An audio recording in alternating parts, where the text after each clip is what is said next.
গোল করে ইসলামের সৌন্দর্য তুলে ধরলেন লামিলা ইয়ামাল। স্পেনের ভয়ঙ্কর খেলায় রীতিমতো খড়কুটার মতো উড়ে গেল সৌদি আরব।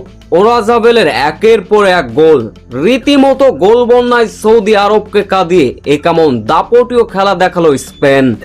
এশিয়ার দল সৌদি আরবের আত্মবিশ্বাসের জায়গা বলতে গত বিশ্বকাপে আর্জেন্টিনাকে হারানো, আর অন্য প্রান্তে একবারের চ্যাম্পিয়ন স্পেনও এবার ব্যাকফুটে কিছুটা। আজকের ম্যাচটা মহা গুরুত্বপূর্ণ, কেননা যে দলই জিতবে সেই দলই টিকে থাকবে রাউন্ড অফ 32, আর যে দলই হারবে ব্যাকফুটে চলে যাবে, বিদায়ের পথে চলে যাবে। এমনও সমীকরণে এই দুই দল যখন মুখোমুখি, তখনই শুরু থেকে অবশ্য নিজেদের বল দখলে এগিয়েছিল স্পেন। আধিপত্য দেখাচ্ছিলেন লামিলা ইয়ামাল থেকে পেদ্রোরা, রীতিমতো কারিশমা এবং বল নিয়ে জাদু দেখাচ্ছিলেন। তবে গোল পেতে আর বেগ পেতে বেশি দেরি হয়নি অবশ্য স্পেনের। সৌদি আরবের রক্ষণভাগ ভেদ করে দিয়ে লামিলা ইয়ামাল যে দুর্দান্ত পাসিং আর দুর্দান্ত স্কিলের প্রদর্শন করলেন। সৌদি আরবের গোলরক্ষকের ভুল পাসিং, সেইখান থেকে বল রিসিভ করলেন স্পেনের এক ফুটবলার।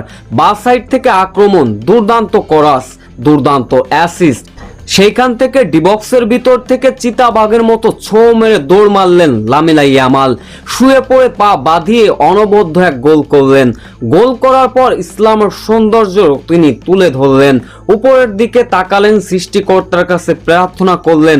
গোল করার পর 18 বছর বয়সী এই লামিলা ইয়ামাল বিশ্বকাপের প্রথম গোল দিয়ে আল্লাহর সেজদায় মাটিতে লুটিয়ে পড়েন।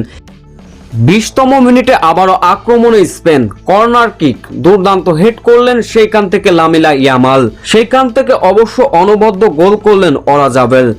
এরপর 3 মিনিট যেতে না যেতেই ম্যাচের 24তম মিনিটে আবারও ওরাজাবেলের অসাধারণ হেডে গোল, যার ফলে মাত্র 24 মিনিটের মাথায় 3 গোল হজম করে বসে সৌদি আরব। শেষ পর্যন্ত লামিলা ইয়ামাল এবং ওরাজাবেলদের একের পর এক আক্রমণে সৌদি আরবকে গোল বন্যায় ভাসিয়ে হারালো স্পেন।